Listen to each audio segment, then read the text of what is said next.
ॐ अज्ञानतिमिरान्धस्य ज्ञानाञ्जनशलाकया चक्षुरुन्मिलितं तस्मै श्रीगुरुवे नमः। श्रीचैतन्यमनोभीष्टं स्थापितं येन भूतले स्वयं रूपा कदा मह्यं ददाति स्वपदान्तिकम्।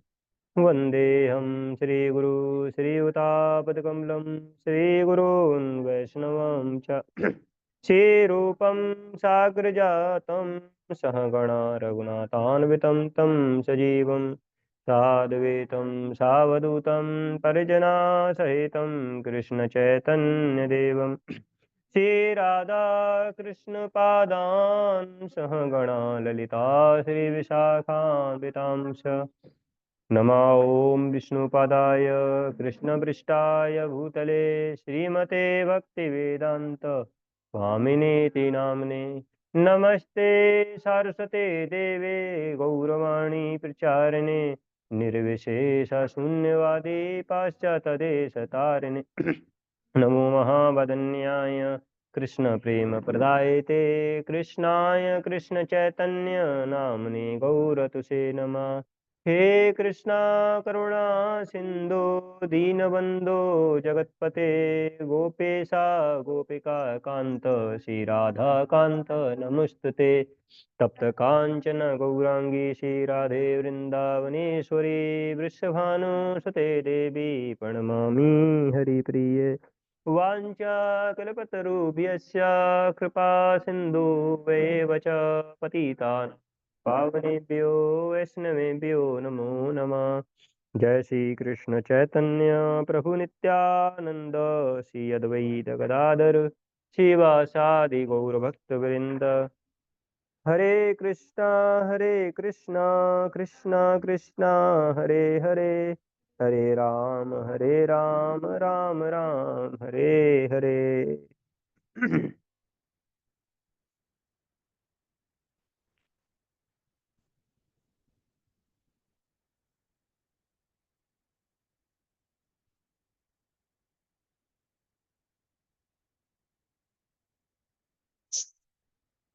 हरे कृष्ण। आज की भगवद गीता क्लास में सभी भक्तों का हार्दिक स्वागत करते हैं। चैप्टर नंबर 2 श्लोका नंबर 46 पे थोड़ा चर्चा करेंगे। यावान अर्थ उदपाने यावान अर्थ उदपाने सर्वतः संप्लुतोदके सर्वतः संप्लुतोदके तावान् सर्वेषु वेदेषु ब्राह्मणस्य विजानतः यावान् अर्थ उदपाने अर्थ उदपान सर्वतः संप्लुतोदके संप्लु तावान् सर्वेषु वेदेषु ब्राह्मणस्य विजानतः यावान् अर्थ उदपाने सर्वतः संप्लुतोदके तावान् सर्वेषु वेदेषु ब्राह्मणस्य विजानतः। अनुवाद और तात्पर्य भाई एसी भक्ति वेदांत स्वामी शिला प्रभुपाद जी के द्वारा। शिला प्रभुपाद जी की जय। अनुवाद। एक छोटे से कूप का सारा कार्य एक विशाल जलाशय से तुरंत पूरा हो जाता है। इसी प्रकार वेदों के आंतरिक तात्पर्य जानने वाले को उनके सारे प्रयोजन सिद्ध हो जाते हैं। तात्पर्य। वेदों के कर्मकांड विभाग में वर्णित अनुष्ठानों एवं यज्ञों का ध्येय आत्म साक्षात्कार के क्रमिक विकास को प्रोत्साहित करना है और आत्म साक्षात्कार का ध्येय भगवद गीता के 15वें अध्याय में, ये हिंदी में लिखा हुआ है, पढ़िए। मैं 15.15 ना मतलब 15.15 इस प्रकार स्पष्ट किया गया है। वेद अध्ययन का ध्येय जगत के आदि कारण भगवान कृष्ण को जानना है। अतः आत्मा साक्षात्कार का अर्थ है कृष्ण को तथा उनके साथ अपने शाश्वत संबंध को समझना। कृष्ण के साथ जीवों के संबंध का भी उल्लेख भगवद गीता के 15वें अध्याय में 15.7 ही हुआ है। जीवात्माएं भगवान के अंश स्वरूप हैं, अतः प्रत्येक जीव द्वारा कृष्ण भावनामृत को जागृत करना वैदिक ज्ञान की सर्वोच्च पूर्णावस्था है। श्रीमद् भागवतम में 3.33.7 इसकी पुष्टि इस प्रकार हुई है। अहोबत स्वपचो अते अतो गरियान यज्ञ आग्रहे वर्तते नाम तुभ्यम ते पुष्टपस्थे जुहुव सश्रुराय। एक मिनट, हम इंग्लिश में खोल लेते हैं।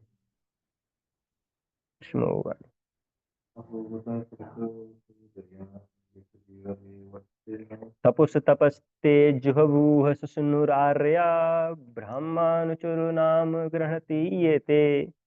इसे बताएं, हे प्रभु, आपके पवित्र नाम का जाप करने वाला भले ही चांडाल जैसे निम्न परिवार में क्यों न उत्पन्न हुआ हो, किंतु वह आत्म साक्षात्कार के सर्वोच्च पद पर स्थित होता है। ऐसा व्यक्ति अवश्य ही वैदिक अनुष्ठानों के अनुसार सारी तपस्याएं संपन्न किए होता है और अनेकानेक बार तीर्थ स्थानों में स्नान करके वेदों का अध्ययन किए होता है। ऐसा व्यक्ति आर्य कुल में सर्वश्रेष्ठ माना जाता है। अतः मनुष्य को इतना बुद्धिमान तो होना ही चाहिए कि केवल अनुष्ठानों के प्रति आसक्त न रहकर वेदों के उद्देश्य को समझे और अधिकाधिक इंद्रिय तृप्ति के लिए ही स्वर्ग लोक जाने की कामना ना करे। इस युग में सामान्य व्यक्ति के लिए ना तो वैदिक अनुष्ठानों के समस्त विधि विधानों का पालन करना संभव है और ना सारे वेदांत तथा उपनिषदों का सर्वांग अध्ययन कर पाना सहज है। वेदों के उद्देश्य को संपन्न करने के लिए प्रचुर समय, शक्ति, ज्ञान तथा साधन की आवश्यकता होती है। इस युग में ऐसा कर पाना संभव नहीं है, किंतु वैदिक संस्कृति का परम लक्ष्य भगवान कीर्तन द्वारा प्राप्त हो जाता है, जिसकी संस्कृति पतित आत्माओं के उद्धारक भगवान चैतन्य द्वारा हुई है। जब चैतन्य से महान वैदिक पंडित प्रकाशानंद सरस्वती ने पूछा कि आप वेदांत दर्शन का अध्ययन ना करके एक भावुक की भांति पवित्र नाम का कीर्तन क्यों करते हैं, तो उन्होंने उत्तर दिया कि मेरे गुरु ने मुझे बड़ा मूर्ख समझकर भगवान कृष्ण के नाम का कीर्तन करने की आज्ञा दी है। अतः उन्होंने ऐसा ही किया और वे पागल की भांति भवोन्मत्त हो गए। इस कलयुग में अधिकांश जनता मूर्ख है और वेदांत दर्शन समझ पाने के लिए पर्याप्त शिक्षित नहीं है। वेदांत दर्शन के परम उद्देश्य की पूर्ति भगवान के पवित्र नाम का कीर्तन करने से हो जाती है। वेदांत वैदिक ज्ञान की पराकाष्ठा है और वेदांत दर्शन के प्रेरणा तथा ज्ञाता भगवान कृष्ण हैं। सबसे बड़ा वेदांती तो वह महात्मा है जो भगवान के पवित्र नाम का जप करने में आनंद लेता है। संपूर्ण वैदिक रहस्यवाद का यही चरम उद्देश्य है। जय हो हरे कृष्ण महामंत्र की जय। तो प्रपात जी की कृपा से देखिए पूरा इतने सारे वेद दे रखे हैं और इतने सारे उसमें यज्ञ वगैरह बता रखे होंगे, ये सारी चीजें बता रखी हैं, अनुष्ठान वगैरह सब है। पर लेकिन प्रभुपाद जी कह रहे हैं कलयुग है भाई। इसमें इतना समय नहीं है कि हम सारे वेदों को पढ़ सकें, इतने अनुष्ठान वगैरह कर सकें। इसलिए चैतन्य महाप्रभु की कृपा से हमको क्या मिल गया है, हरिनाम मिल गया है हमको करने के लिए। तो ये प्रभुपाद जी यहाँ पे बता रहे हैं पूरे में। तो इसके ट्रांसलेशन में प्रभुपाद जी बता रहे हैं अनुवाद में कि कैसे प्रभुपाद जी बोल रहे हैं कि अगर कोई एक छोटा कुआं है, एक बड़ा जलाशय है, तो जो काम हम छोटे कुएं से कर पा रहे हैं वही काम एक जलाशय भी कर सकता है। वही काम एक जलाशय कर सकता है कैसे? क्योंकि छोटा कुआं में जो पानी है उतना पानी तो जलाशय में भी रहेगा, है ना। ऐसा हो सकता है कि जो कुआं कुछ कामों को ना कर पाए पर लेकिन जलाशय जरूर कर देगा। तो ये एनालॉजी प्रभुपाद जी यहाँ पे यूज कर रहे हैं कि कैसे जो भी वेदों में लिखा हुआ है, जो भी अनुष्ठान वगैरह उसमें दिए गए हैं, या ये वेद पढ़ के जो हमको समझना है और उसके बाद में जो पाना है, जो गोल है उसका जो, तो वो जो गोल है वो हमको अचीव हो जाना चाहिए। और वो अगर उसका कोई एक सिंपल प्रोसेस है तो उस सिंपल प्रोसेस को कर लो तो सब मिल जाएगा। ऐसा हो सकता है कि आप इस तरफ गए और भटक गए कहीं, या पूरा ना कर पाए, यज्ञ संपन्न किया है ना, पर लेकिन यज्ञ में मान लीजिए मंत्र बोला जा रहा है, सब कुछ सही है, सारी चीजें सही है ना, पर लेकिन क्या हुआ कि जो पंडित जी जो बैठे हुए हैं, जो मंत्रों का उच्चारण कर रहे हैं, उन्होंने थोड़ा सा अगर गलत कर दिया तो पूरा यज्ञ विफल हो जाएगा। हुआ था ना, एक बार यज्ञ किया जा रहा था, तो एक ऐसे व्यक्ति को यज्ञ से उत्पन्न किया जा रहा था कि वो इंद्र की हत्या करे। ऐसा यज्ञ है ना प्रभु जी, इंद्र की हत्या किया करे, वो इंद्र को मार दे, मतलब उस यज्ञ का उद्देश्य था कि एक ऐसा व्यक्ति निकले इसमें से कि वो इंद्र को मार दे। पर लेकिन क्या है कि जो पहले वेदों का जो वो मंत्रों का जो उच्चारण कर रहे थे जो ब्राह्मण, है ना, तो उनसे क्या हुआ, जो पैरामीटर थोड़ा सा गड़बड़ हो गया, मतलब कोई एक श्लोक में कोई लास्ट वाला जो वर्ड था थोड़ा खिंच गया, तो उसका मीनिंग ही अलग हो गया, मतलब वो। तो ये है, मतलब वैदिक मंत्र का जो उच्चारण अगर प्रॉपर तरीके से ना किया जाए तो यज्ञ सफल नहीं होता है। तो उसका मीनिंग क्या निकल गया कि अभी तो ये जो व्यक्ति आने वाला था वो इंद्र को मारेगा, पर लेकिन अब उसका मीनिंग ये हो गया था कि ये जो व्यक्ति आएगा वो इंद्र अब इसको मारेगा। तो थोड़ा सा ही गड़बड़ हुआ, देखिए पूरा का पूरा तहस नहस हो गया। पर लेकिन क्या है कि प्रभुपाद जी की कृपा से, चैतन्य महाप्रभु की कृपा से, है ना, तो ये जो भगवान को पाने का जो गोल है हमारा, वो केवल एक सिंपल प्रोसेस हरे कृष्ण महामंत्र के जब से हो जाता है, ये प्रभुपाद जी यहाँ पे बता रहे हैं। तो आज के श्लोक में थोड़ा इसी पे डिस्कस करेंगे कि प्रभुपाद जी जो बताए हैं यहाँ पे कि एक छोटे से कुएं का काम तो बड़ा जलाशय कर ही सकता है। कि जैसे एक आध दो एनालॉजी और देखें इसमें, कि अगर हमारे पास में 1000 का नोट है तो 100 के नोट से जो हम कर सकते हैं वो सारी चीजें 1000 के नोट से भी हो जाएंगी। अगर कोई व्यक्ति मार्केट में जाए और कुछ चीजें उसको खरीदनी है, तो उसका बजट अगर मान लीजिए 100 रुपए का है, तो जो भी वो कुछ खरीदना चाहेगा मार्केट से तो 100 रुपए में पा लेगा। पर लेकिन अगर उसको 100 की जगह पे 1000 दे दिया जाए तो तब भी वो सेम चीज खरीद सकता है जो पहले वो खरीद पाता हुआ। इवन उसके पास में 900 रुपये और बचेंगे कि और कुछ और खरीद ले वो। तो कुछ एक ऐसा काम हो जाए कि जिससे कि मतलब ये भी काम बन जाए और बाकी के और भी बन जाए। तो ये प्रभुपाद जी यहाँ पे बता रहे हैं। ऑफ कोर्स तात्पर्य में प्रभुपाद जी ने एकदम क्लियर कर दिया है, तो उसको भी डिस्कस करेंगे। तो ये एक ऐसा हो गया जैसे हम बचपन में सुने थे, 100 सुनार की एक लोहार की है। सुना धीरे धीरे माथा खट खट खट खट खट खट खट। लोहार जो क्या करता है, एक बार लेता है, दम से मारता है फ्लैट। तो ये एक ऐसा है। तो वन स्टॉक में जो मेथड है वो क्या है, कृष्णा कॉन्शियस प्रोसेस, जो प्रभुपाद जी की कृपा से हमको मिला है। तो बहुत ज्यादा रिचुअल्स, बहुत ज्यादा डेमीगॉड्स का पूजा पूजा पाठ वगैरह करना, ये सारी चीजें हमको करने का जरूरत नहीं है अगर हम क्या करने लग जाएं, अगर हम भक्ति करने लग जाएं। ऐसे ही शास्त्रों में बताया गया है। प्रभुपाद जी बताते हैं, एक मैं लेक्चर सुन रहा था उसमें प्रभुपाद जी बता रहे थे कि कैसे जो कि अष्टांग योगा जो होता है, अष्टांग योगा, वो भक्त पहले ही उसको कर देते हैं। ऐसा नहीं कि अष्टांग योगा करने का हमको अलग से जरूरत पड़ेगा। अष्टांग योगा अगर कोई भक्ति कर रहा है तो वो ऐसा समझ लीजिए उसने अष्टांग योगा भी कर दिया है, क्योंकि जो अष्टांग योगा में जो भी 8 प्रोसेस जो आती हैं वो भक्त ऑलरेडी कर रहे होते हैं। कैसे, जैसे अष्टांग योगा में पहला जो है उसमें है यम, मतलब क्या है कि कुछ मोरल तरीके से रहना।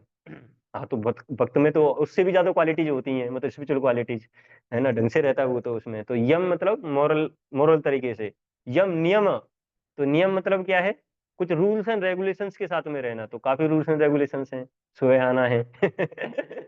उसके बाद मंगल आरती, उसके बाद में क्लास हो गया, फिर हरिनाम संकीर्तन हो गया, फिर प्रसादम का समय हो गया। ऐसे करके क्या है कि पूरा डिवोटी का एक शेड्यूल रहता है ना। बाहर का नहीं खाना है, ट्रेन में जाएगा, है ना, चाउमीन आ गया, चाय आ गई, बड़ा पाव, पिज्जा, बर्गर, ये सब आते जाते हैं डिवोटी के सामने से। पर लेकिन विचलित नहीं होता है डिवोटी, है ना। हाँ, थोड़ा बहुत ऐसा हो सकता है कि मन में आ जाए अगर भक्ति सही नहीं है तो। पर लेकिन उसको ये पता है कि भाई ये भक्ति के क्या है, रूल्स एंड रेगुलेशंस हैं, कि भगवान को बिना भोग लगाए हम पाएंगे नहीं और बाहर का भी नहीं पाएंगे। तो ये क्या है कि वो डिवोटी ऑलरेडी कुछ रूल्स एंड रेगुलेशंस फॉलो कर रहा है, तो दूसरा हो गया ऑटोमेटिकली, है ना। तो यम नियम आसन, तो ये उसका होता है पोस्चर। तो अगर जैसे जब डिवोटी मान लीजिए साधना करने बैठे, जप करने बैठे, तो अलग ही एक पोस्ट जैसे होता है ना, ये वाला पोस्टर लेके कोई अगर जप कर रहा है तो उसने ये भी पालन कर लिया, है ना। जैसे योगी वगैरह बैठेंगे ना ऐसे करके, तो डिवोटी जी भी कर सकते हैं वो तो, है ना। उससे तो और कंसंट्रेशन पावर इंक्रीज हो जाता है। ज्यादा डिटेल में नहीं जा रहे हैं फिर, नहीं तो 2-3 क्लास हो जाता है हर एक में। उसके बाद में प्राणायाम। तो प्राणायाम मतलब ब्रीथ कंट्रोल। अब ये कैसे हो, ब्रीथ कंट्रोल कैसे होगा? तो एक्चुअली ब्रीथ कंट्रोल मतलब क्यों किया जाता है, प्राणायाम वगैरह क्यों किया जाता है? बेसिकली माइंड के कंट्रोल के लिए किया जाता है, कि जिससे कि माइंड थोड़ा शांत रहे। पर लेकिन इस दुनिया में कोई दूसरी एक कोई चीज ऐसी बनी नहीं कि हरे कृष्ण महामंत्र से ज्यादा कोई माइंड कंट्रोल कर दे, है ना। जितना डिवोटी जो है हरे कृष्ण महामंत्र का चैंटिंग करके जो माइंड कंट्रोल उनका हो जाता है, उतना इस संसार में कोई दूसरी चीज है नहीं। हाँ, अगर दवाई को प्रॉपर तरीके से लिया जाए तो। ऐसा कोई कह सकता प्रभु जी 10 साल हो गया, 20 साल हो गया, माइंड तो बड़ा चंचल है, अभी भगता रहता है, यहाँ जाता है वहां जाता है। अरे प्रभु जी आप कह रहे हैं कि हरे कृष्ण महामंत्र से माइंड मेरा कंट्रोल हो जाएगा, एक जगह स्थिर हो जाएगा। पर लेकिन मैं तो देखता हूँ कि जपा करते ही समय सबसे ज्यादा भगता है ये तो।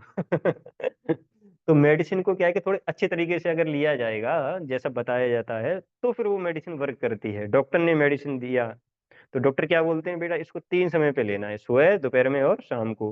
कोई कह के मैं क्या करता हूँ, थोड़ा अपना दिमाग लगाता हूँ, एक साथ ले लेता हूँ। एक साथ ले लेता हूँ तो पूरे दिन 3 बार नहीं लेना पड़ेगा, तो काम करेगा वो, उल्टा इफेक्ट कर देगा उसके ऊपर और कुछ बीमारी उसको लग जाएगी। तो जैसा डॉक्टर ने बताया अगर वैसा हम फॉलो करते हैं एग्जैक्टली, तो वो बीमारी हमारी क्या हो जाती है, सही हो जाती है। तो इसलिए जो ये माइंड कंट्रोल है वो हरे कृष्ण महामंत्र चैंटिंग से किया जा सकता है। तो यम नियम आसन प्राणायाम प्रत्याहार, मतलब प्रत्याहार का मतलब है ज्यादा सेंसे वगैरह को विड्रॉ करके रखना। वो है तो ऑफ कोर्स वही एक तरीके से रूल्स एंड रेगुलेशन से थोड़ा रिलेटेड है ये वाला। तो प्रत्याहार मतलब जो सेंसेस को थोड़ा विड्रॉ करके रखे। तो वो भी क्या है कि जब डिवोटी जब कृष्ण कॉन्शियस का प्रैक्टिस करते हैं तो ऑटोमेटिकली वो अपनी सेंसेस को अंदर ही रखते हैं। तो ये भी देखो पालन कर लिया। फिर धारणा, धारणा मतलब कंसंट्रेशन, ठीक है। तो कंसंट्रेशन में तो फिर दोबारा वही मतलब क्या है कि कुछ चीजें क्या है कि थोड़ी सिमिलर लगती हैं थोड़ा, पर मीनिंग थोड़ा थोड़ा अलग है। जैसे इसके बाद में धारणा ध्यान समाधि, है ना। तो ये तीनों ऐसा लग सकता है कि सेम है, पर लेकिन थोड़ा थोड़ा सा डिफरेंस भी है इनमें। तो कंसंट्रेशन हो गया आपका, धारणा ध्यान हो गया मेडिटेशन, है ना। और उसके बाद में समाधि, समाधि मतलब फुल एब्जॉर्प्शन। तो आई थिंक समाधि में तो योगी फेल हो जाएगा। समाधि में तो योगी फेल हो जाएगा भक्तों के सामने अपना, है ना। धारणा कंसंट्रेशन मेडिटेशन, तो ये सारी चीजें जो है वो डिवोटी अपना करता है ना। और समाधि में तो फुल एब्जॉर्प्शन। तो जो अल्टीमेट जो गोल है अष्टांग योगा का, जो अल्टीमेट गोल जो है अष्टांग योगा का, वो क्या है कि समाधि में लीन हो जाना। तो जो समाधि वाली जो स्टेज है एब्जॉर्प्शन की, तो हम देखेंगे कि कैसे जो भक्त हैं फुली कृष्णा कॉन्शियसनेस में एब्जॉर्व होते हैं, ठीक है। जैसे योगी वगैरह बैठ जाते हैं ना एकदम समाधि में बैठ के, तो उनको जाओगे अगर आप थोड़ा सा ये करोगे, ए जागो जागो, तो शायद जग जाएंगे। पर लेकिन अपने जब भक्त समाधि में जाते हैं तो फिर पता है ना, मतलब 8 फोल्ड योगा जो सिस्टम है ये अष्टांग योगा, उसका जो जो गोल है, मतलब जो एंड वाला जो पार्ट है, उसको भक्त बड़ा प्रॉपर तरीके से करते हैं। हम सबका वो रियलाइजेशन है कि जब कर रहे हैं अगर तो उस समय जो नींद हमारी आती है जो भयंकर वाली, समाधि में चले जाते हैं भगवान पे मेडिटेशन जो करते हैं अपन, तो काफी अच्छी तरीके से ये प्रोसेस हो जाता है अपना। तो तो ऑफ कोर्स इसका मीनिंग ये वाला नहीं है। तो शास्त्रों में हम देखेंगे कि ऐसे बहुत सारे उदाहरण हैं कि जिसमें जो हमको अष्टांग योगा से जो अंतिम वाली जो स्टेज मिल रही है, डिवोटी उसको ऑलरेडी फॉलो कर रहे होते हैं, जैसे गोपीज। तो गोपीज का जो ध्यान था, कंसंट्रेशन एब्जॉर्प्शन जो कृष्ण में इतना था कि वो ब्रह्मा जी को कर्ष करती थी। वो कहती है ब्रह्मा जी को क्या क्रिएशन करने आता नहीं है क्या? मतलब थोड़ा तो भगवान ने बोलते हैं कि अरे ब्रह्मा में तो सबसे ज्यादा इंटेलिजेंस है, हमको तो लगता है इसमें इंटेलिजेंस है ही नहीं। अच्छा क्यों नहीं है? क्योंकि ये जो ब्रह्मा है तो ये जीवन जो है हमको भगवान की भक्ति के लिए मिला हुआ है। पर लेकिन ब्रह्मा ने क्या कहते हैं आईलिड बना दी। तो वो आईलिड से क्या हो गया कि थोड़ी देर के लिए ऐसे करते हैं तो थोड़ा भगवान का दर्शन चला जाता है, थोड़ी देर के लिए। तो ऐसा गोपी सोच रही हैं कि अरे भगवान पे हम कंसंट्रेशन नहीं कर पा रहे, तो इसका मतलब क्या गोपी जो है फुली फुली कॉन्शियस है भगवान की, हमेशा जो उनका जो चिंतन है वो कहाँ रहता है, वो भगवान पे रहता है, इसलिए वो कर्ज कर रही हैं। या हम देखेंगे एक और उदाहरण आता है। जगन्नाथ प्रभु जी। हाँ, जगन्नाथ जी जो है वो सबसे कृपालु भगवान है। है ना, कृपा बरसाते रहते हैं वो। तो उनकी आंखें हमेशा खुली हुई है।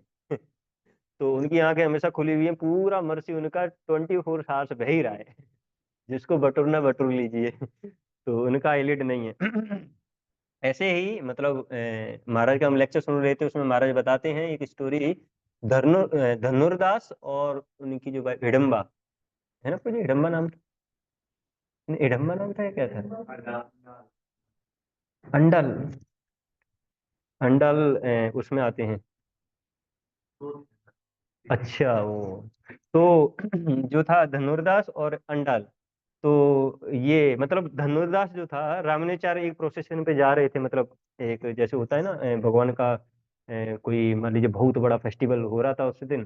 तो वो प्रोसेशन जा रहा था वहां से, रोड से निकल रहा था, रामानुचार्य भी जा रहे थे।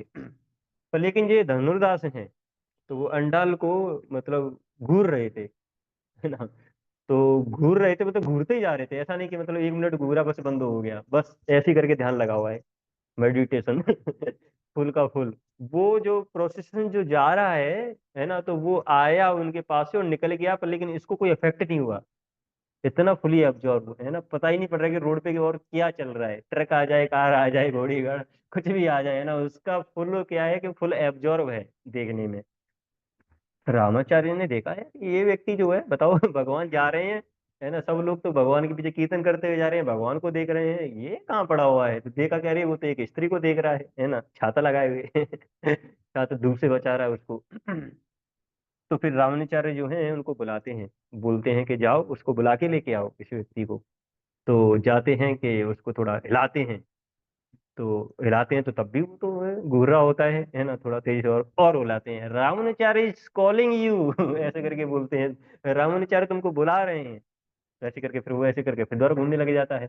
जब पूरा सेक कर देते हैं, फिर उसके कान में जाके चिल्लाते हैं कि मतलब नाम लिया कि नहीं लिया पता नहीं, कि तुमको रामानुचार्य बुला रहे हैं। फिर वो देखता है, हो क्या हुआ। समाधि से जग जाता है व्यक्ति, तो फिर कहता है कि क्या हुआ, कि रामानुचार्य बुला रहे हैं। तब ये जो धनुदास है रावणाचार्य के पास में जाते हैं, और मतलब फिर उनके बीच में वार्ता होता है।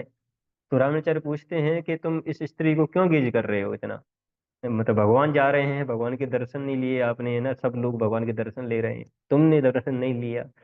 तो वो कहता है कि इस जगत में, इस संसार में मेरे को ये जो स्त्री की जो दो आंखें हैं, इससे सुंदर कोई चीज मेरे को दिखी नहीं, इसलिए मैं उसको गेज कर रहा हूँ। ऐसा बोल दिया था। तो रामानुचार्य ने कहा कि अगर तुमको मैं इस संसार में कुछ ऐसा दिखा दूं जो कि इस स्त्री की जो आंखें हैं उससे भी कहीं गुना ज्यादा सुंदर हो, तो क्या तुम छोड़ दोगे? कि हाँ बिल्कुल। वो तो कह रहे पहले तो एग्जिस्ट नहीं करती है, पर लेकिन चलो ठीक है, अगर आप स्वामी हैं, मतलब साधु हैं, आपकी बात पे हम विश्वास अगर कर लें, तो हम छोड़ देंगे बिल्कुल। तो ठीक है, तो कल आइएगा। तो कल उनको मंगलाती बुलाते हैं।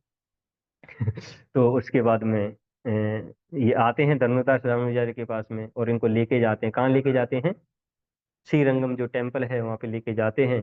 और जैसे ही डीटीज के दर्शन खुलते हैं, वहां पे जो दिया जल रहा होता है, तो उसकी चमक जो भगवान पे पड़ती है, जब भगवान को जब वो देखते हैं धनुर्दास पास, तो एक बार देखे तो देखते ही रह गए।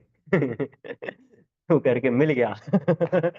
बस वही एक जो गेज थी, मतलब जो एब्जॉर्प्शन था, वो फुल एब्जॉर्प्शन उन्होंने भगवान पे केंद्रित हो गया उनका, तो ये एकदम समाधि में आ गए वो पूरा, है ना। तो ये है मतलब, अगर कोई जो है अट्रैक्ट होता है तो भगवान से, मतलब भगवान की भक्ति में आके, कि जब वो भगवान के दर्शन लेता है, जब भक्त जो रियल भक्त है, या जो प्रैक्टिस जो कर रहा है, फिर वो भगवान को ही देखता रहता है।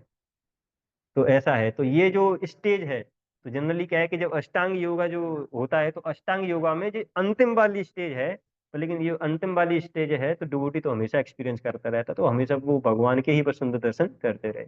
और बाद में तो हमने सुना कैसे फिर वो रामानुचार्य, और पास टाइम में आगे का तो पूरा मतलब नहीं जाएंगे। और भी हैं जैसे रघुनाथ दास गोस्वामी, जो जप किया करते थे राधा कुंड के, राधा कुंड पे, तो इतना एब्जॉर्व हो जाया करते थे कि दिन रात जब चलता था उनका, है ना। तो जैसे कुछ भक्त करते हैं, दिन रात जप करते हैं, तो ऐसे ही मतलब रघुनाथ दास गोस्वामी का खैर अलग ही जप था उनका। तो राधा कुंड में बैठ के जो जप किया करते थे वो, तो जब गर्मियों में इतनी धूप हुआ करती थी, इतनी तेज धूप, कोई गर्मियों मतलब वृंदावन में ऐसा तो है नहीं कि बहुत कम गर्मी पड़ती हो, ठंडी भी ज्यादा गर्मी भी ज्यादा। तो अगर मान लीजिए मई या जून का महीना है, उसमें कोई जब कर सकता है धूप में बैठे हुए? पर लेकिन वो इतना लीन हो गए, इतना लीन हो गए कि उनको कोई इफेक्ट ही नहीं पड़ रहा है ना धूप पड़ने का, है ना। ये है देखिए। तो क्या हुआ, जो अष्टांग योगा का जो अंतिम वाला जो स्टेज है, भक्त ऑलरेडी वो अचीव कर लिया इसको, तो है ना। धूप में बैठा हो, ये तो करते हैं ना वो अष्टांग योग वगैरह में, मान लीजिए बैठ के ऐसे करके, है ना, आग वगैरह जला ली, ये भक्त ऑलरेडी एब्जॉर्व है पूरा का पूरा, है ना। पर लेकिन इसी में क्या करते हैं, फिर राधा रानी आ जाती हैं अपना दुपट्टा या जो भी जो भी बोलते क्या है। हाँ, तो उससे क्या है कि उसको मतलब धूप से बचाती हैं, उनको छाया प्रदान करती हैं, उनको तो बचा देती हैं धूप से, ऐसा है। तो पर लेकिन वो फुली ऑब्जर्व होते हैं, उनको कोई मतलब नहीं है। रूप गोस्वामी सनातन गोस्वामी देखते हैं, अरे भैया राधा रानी खुद आ रही है इनकी सेवा करने। एक बार इतना ऑब्जर्व हो गए, शेर आ गया शेर आ गया, पर लेकिन इनको कोई मतलब नहीं है, शेर आ गया वो कुछ भी आ गया, ये फुली ऑब्जर्व में अपना। भगवान आते हैं उनको बचाने के लिए शेर को भगाने। तो खैर फिर अलग है, और भी आगे लीला ये जाती है। तो यहाँ से ये समझ में आता है कि कैसे जो भगवान के जो भक्त हैं, वो भगवान के भक्ति में इतना लीन हो जाते हैं कि उनको पता ही नहीं रहता इस भौतिक संसार में क्या चल रहा है। एक और आता है अभी, डिसअपीयरेंस डे ऑफ श्रीनिवास आचार्य, अभी आया था थोड़े दिनों पहले। उससे पहले ही मैंने उनके बारे में थोड़ा पढ़ा था तो श्रीनिवास आचार्य ये बहुत महान है ना, अपने आचार्यों में बहुत महान है वो। क्योंकि खैर पूरा तो उनका लाइफ नहीं डिस्कस करेंगे, नहीं तो वही क्लास बन जाएगा। तो मतलब होता क्या है कि उसी लीलाओं में एक बार क्या होता है कि वो अपने घर पे आते हैं, घर पे आते हैं, भजन वगैरह करते हैं, और एक बार जो है वो कंसंट्रेशन मतलब ध्यान लगाने लगे जाते हैं स्पिरिचुअल वर्ल्ड में। तो स्पिरिचुअल वर्ल्ड में पूरा ध्यान चला जाता है, और वहाँ पे पास टाइम चल रहा होता है। तो पास टाइम क्या चल रहा होता है वहाँ पे, कि राधा रानी को एक अंगूठी जो है भगवान को पहनानी होती है। तो पर लेकिन वो अंगूठी खो जाती है।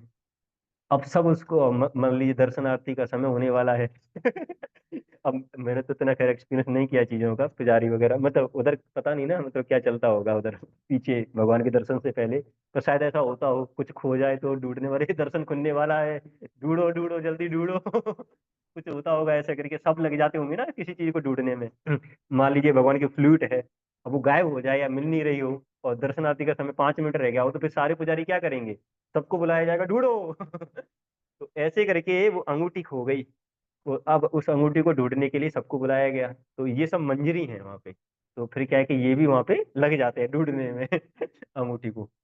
अबे बाप, ये तो पूरा उस लीला में चले गए अभी श्रीनिवास आचार्य आप। और वहां पे और भी तो लोग थे उनकी वाइफ हैं, और भी लोग हैं।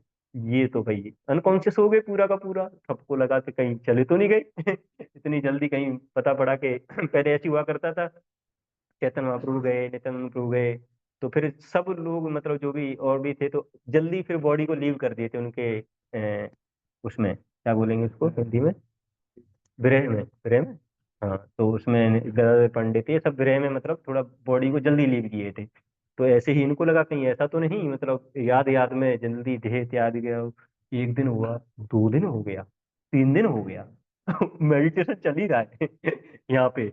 वहां पे क्या चल रहा था, खोज चल रही है कहाँ गई अंगूठी वहां पे ये पास टाइम चल रहा है, दर्शनार्थी का समय होने वाला है उधर, सब चल रहा है। फिर क्या है कि इनके एक डिसाइपल थे जो कि समझ लेते थे इनके मूड को कि क्या पास टाइम चल रहा है, कुछ वो भी ऑर्डिनरी डिसाइपल नहीं थे, उनका नाम तो हमको याद नहीं है अभी। तो उनको बुलाए, नहीं वो नहीं थे कुछ, राम र से नाम था उनका, है पता नहीं, कोई याद भी नहीं आएगा शायद हमें, तो र से ऐसा कुछ, हाँ शायद रामचंद्र रामचंद्र से। तो उनको बुलाया जाता है, तो वो इनके बहुत मतलब डियर डिसाइपल, या ऐसा मान लीजिए कि मूड को समझ जाते थे, उनको बुलाया गया। तो ऐसे करके फिर ये देखे, अरे मतलब बता दिए कि है मेडिटेशन चल रहा है। तो फिर क्या हुआ कि ये भी कम नहीं थे, तो ये भी जो है फिर पहुंच जाते हैं उधर ही मेडिटेशन में चलो हेल्प करते हैं ना ढूंढवाने में, भाई गुरु महाराज अगर ढूंढ रहे हैं तो शिष्य का क्या कर्तव्य बनता है, गुरु महाराज की हेल्प करना। ये भी पूरा मेडिटेशन में चले जाते हैं। बाप रे, वो कह रहे एक तो थे, अब ये दूसरे भी चले गए तो पर लेकिन ये थोड़ा उसको जल्दी जुड़वाने की कोशिश करते हैं, तो जाते हैं। तो एक्चुअली होती क्या है कि वो जो अंगूठी है वो पानी में गिर जाती है और एक पत्ते से ढक जाती है। तो ये रामचंद्र जो है इनके जो डिसाइपल जाते हैं ढूंढते हैं, तो जैसे ही पत्ते को हटाते हैं अंगूठी मिल जाती है। फिर वो अंगूठी श्रीनिवासाचार्य राधा रानी को दे देते हैं, फिर वो चलता है, फिर ये आ जाते हैं अपनी स्टेज में आ जाते हैं। हाँ, क्या चल रहा था? तो ऐसे करके क्या है कि मतलब भगवान की भक्ति में ये भक्त इतना लीन हो जाते हैं कि और अपने आप ही समाधि की स्टेज में आ जाते हैं। तो और ये बैठने का क्या जरूरत है? ये सब यम नियम प्रत्याहार ध्यान वगैरह करने की क्या जरूरत है? क्योंकि भक्ति इतना मतलब सुलभ प्रोसेस जो हमको मिला है, केवल हरे कृष्ण महामंत्र का चैंटिंग करके, श्रील प्रभुपाद जी की किताबें पढ़ के इतने हम प्यूरिफाई हो जाएंगे, अपने आप ही समाधि की स्टेज पहुंच जाएगी बाद में जाके। तो इसलिए जो ये भक्त हैं वो विचलित नहीं होते हैं कभी भी सारी चीजों से। हरदास ठाकुर के साथ में भी तो यही था, चैंटिंग में इतने एब्जॉर्ब थे कि जो पीट रहे थे जो लोग, उनका कोई इफेक्ट ही नहीं आ रहा था। कोई है योगी, योगी में दो चार लगाएंगे तो पता नहीं वो धोती पकड़ के भगने लग जाएंगे गए भैया हम नहीं कर रहे तपस्या वगैरह कुछ। पर लेकिन देखिए हरदास ठाकुर का तो इतना मेडिटेशन था कि वो तो इन सारी चीजों डिस्टर्ब ही नहीं हुए। तो भक्ति क्या है कि ये प्रभुपाद जी यहाँ पे बता रहे हैं कि भैया जो भक्ति मार्ग है वो जलाशय है ना, और तुम कुएं से जो काम ले रहे हो जलाशय तुम्हारा काम कर देगा। तो इसलिए ये अभी कलयुग चल रहा है, इतना ज्यादा समय नहीं है। प्रभुपाद जी वही तो बता रहे हैं, ये सारे जो वेद पुराण पढ़ने का इतना समय है हमारे पास में, अनुष्ठान करने का समय नहीं है। पहले तो लोग 100 साल जीते भी थे, है ना, मतलब पहले तो उससे भी ज्यादा जीते थे, पर लेकिन कलयुग में 100 साल चल रहा था। पर लेकिन लोगों को क्या लगे इतने फास्ट हो जा रहे हैं, कह रहे हैं कि डेथ को हमको थोड़ा जल्दी बुलाना है। हर चीज फास्ट चाहिए ना, ब्रेकफास्ट नाम ही ऐसा है उसका, ब्रेकफास्ट जो चीज फास्ट हो जाए एकदम बढ़िया से। वो ब्रेकफास्ट भी अच्छे से नहीं लेते, नाम रख दिया ब्रेकफास्ट, जो कि थोड़ा जल्दी करो उसको। कोई भी चीज है जल्दी करनी है, जाना है जल्दी जाना है। ट्रेन में बैठ के तो ट्रेन बस शताब्दी बन जाए, बैठे पैसेंजर में अपेक्षा रहती है कि वंदे भारत बन जाए ट्रेन हमारी, है ना। तो हमेशा सारी चीज क्या चाहिए, फास्ट चाहिए। तो इसलिए वो बोलते हैं कि जो डेथ है वो फास्ट आ जाए, थोड़ी जल्दी आ जाए। तो इसलिए 100 से कहाँ पे लेके आ गए हैं, 60 पे लेके आ गए हैं अपनी। जो डेली रूटीन ऐसा कर दिया है भौतिक संसार के लोगों ने कि 100 से वो 60 पे आ गया है। तो इसलिए ये जो अभी जो कलयुग में जो चल रहा है, तो वो पूरा का पूरा जो मेडिटेशन वाला जो चीज है वो क्या है, पूरा का पूरा कुछ बचा नहीं है। मतलब तो कलयुग में क्या है कि बिल्कुल भी समय नहीं है इन सारी चीजों को पढ़ने का। तो इसलिए सिंपल प्रोसेस मिला है कि हरे कृष्ण महामंत्र का हम चैंटिंग करते हैं तो हमारी जो है सारी चीजें अपने आप ही सब हो जाएंगी। तो इसमें प्रभुपाद जी यहाँ पे बता रहे हैं एक जगह, एक लाइन आया था चैंटिंग के बारे में आया था, हम उसको थोड़ा लेना चाहेंगे।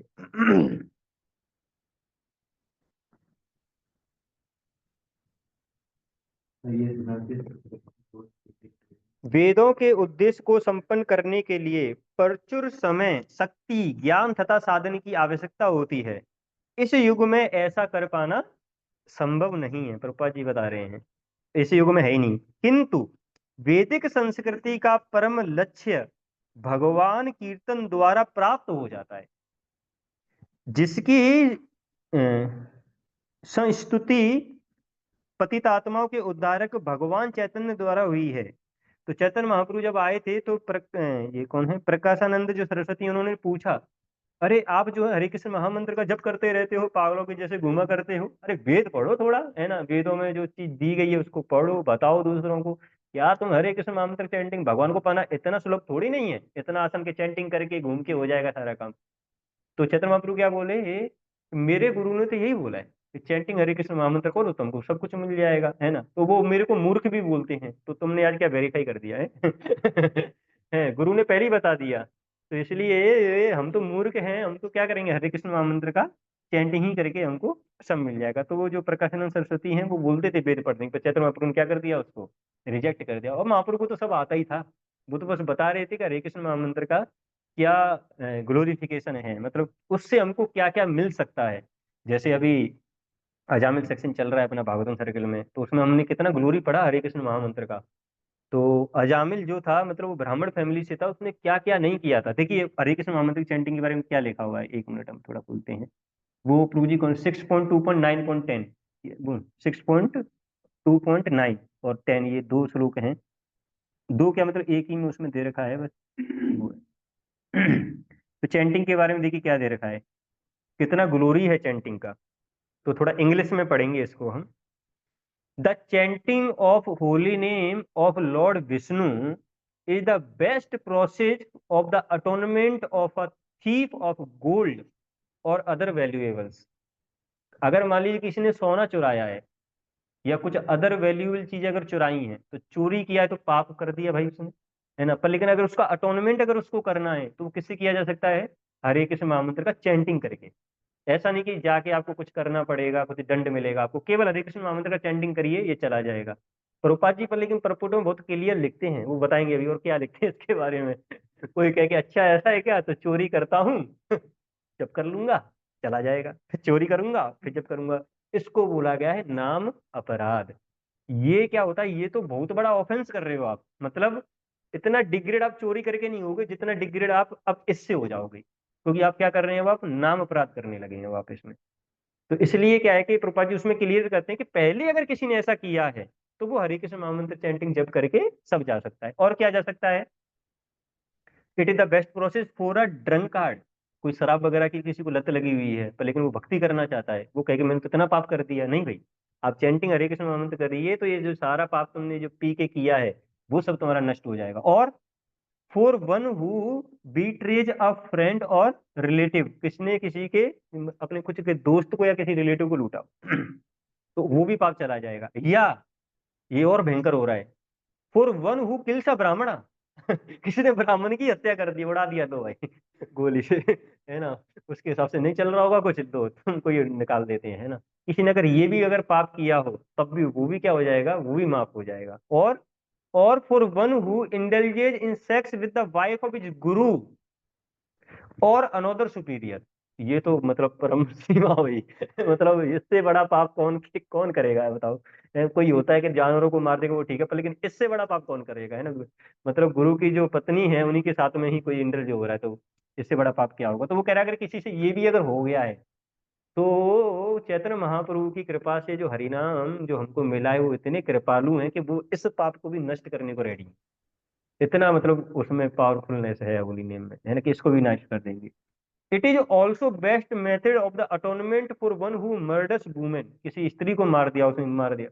किंग और हिज फादर, किसी राजा वगैरह को उड़ा दिया हो, या किसी ने गाय की हत्या की हो, या उसने और कुछ भी सिंपल, या कोई व्यक्ति है उसको मार दिया हो, simply by chanting holy name of the Lord Vishnu such sinful person may attract the attention of the Supreme Lord, who therefore consider because this man has chanted my holy name, my duty is to give him protection। तो इसलिए यहाँ पे भगवान क्या बता रहे हैं कि जो अजामिल है उसने इतने सारे पाप किए, कोई पाप छोड़ा नहीं, है ना। वैश्या को घर में लेके आ गया जो उनके मतलब इकलौता पुत्र था ये अपने पिताजी मतलब माँ बाप का। तो अगर कोई इकलौता पुत्र होता है तो पेरेंट्स का ऐसा एक्सपेक्टेशन रहता है कि ये हमारी थोड़ा सेवा करेगा, है ना, जब हम बूढ़े हो जाएंगे, बुढ़ापा जब आ जाएगा तो ये सेवा करेगा। पर लेकिन क्या किया, जो इनके जो पेरेंट्स थे जो भक्ति में थे उनको भी निकाल दिया, इतना बड़ा पाप किया इसने, है ना, उनको भी निकाल दिया। अपनी जो वाइफ है ना, जो जिसको बोलेंगे, क्या बोलते हैं हिंदी में उसको, वो तो हिंदी में थोड़ा और धर्म पत्नी है। धर्म पत्नी में मतलब जो क्या है कि जनरली पूरे जो शास्त्रों को फॉलो कर रही हो, है ना, भक्ति में लीन हो, है ना। तो वो जो वाइफ है उसको भी उसने बाहर निकाल दिया, किसको लेके आ गया, वेश्या को लेके आ गया। इतना बड़ा पाप किया। फिर उसके बाद में सारे चोरी, है ना, किसी से पैसा लिया तो उसको नहीं लौटाना, है ना, दारू वगैरह ये सारी चीजें उसने करना चालू कर दिया। पर लेकिन लास्ट में उसने क्या कर दिया था, बस भगवान की मतलब भगवान के कुछ अरेंजमेंट से अपने बच्चे का नाम उसने नारायण रख दिया। अब वो लेते लेते क्या हो गया, वो प्यूरिफाई हो गया। तो ये है मतलब पावर के इसका होली नेम का। तो प्रभुपाद जी यही बता रहे हैं कि भाई वेदों को पढ़ने का हमारे पास में ज्यादा समय नहीं है ना, इतने सारे अनुष्ठान जो होते हैं उनको करने का समय नहीं है। हम्म। हाँ, और अगर कोई मान लीजिए कोई कह के हम तो चलो पढ़ने जाते हैं तो वो समझ में भी नहीं आएगा, भगवत गीता ही नहीं समझ पाते हैं भक्तों का जरूरत पड़ता है ना, भगवत गीता भक्त जब बताते हैं समझाते हैं तो समझ में आती है, 5-5 बार पढ़ते हैं तब जाके थोड़ा बहुत क्लिक करता है। तो कहाँ इतना बुद्धि है समझने लायक। पहले तो लोग थे एक बार श्लोका याद किया श्लोका याद हो जाता था, एक बार सुना याद हो जाता था। आप तो टैब रखा है, मोबाइल है, नोट्स बनाते हैं, रिवाइज करते हैं, 2 बार रिवाइज करते हैं और याद करते हैं तब भी भूल जाते हैं। तो ये तो कलयुग का लक्षण है, तो इसमें कैसे कोई वेद वगैरह पढ़ेगा, ये सारी चीजों को याद रखेगा।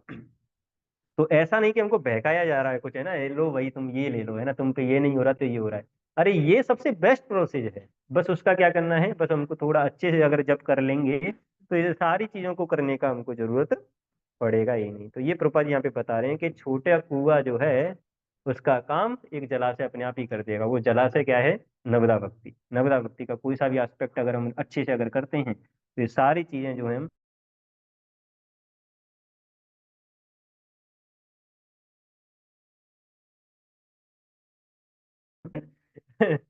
बहुत पढ़ा हुआ है ना, बहुत सुना हुआ है। लोग जो है पहली दो लाइन ले लेते हैं बस। इतना ही फॉलो करते हैं और नहीं करते हैं। तो कल इसके ऊपर थोड़ा चर्चा करेंगे। अभी किसी का कोई अगर क्वेश्चन है तो वो पूछ सकते हैं। हरे कृष्ण।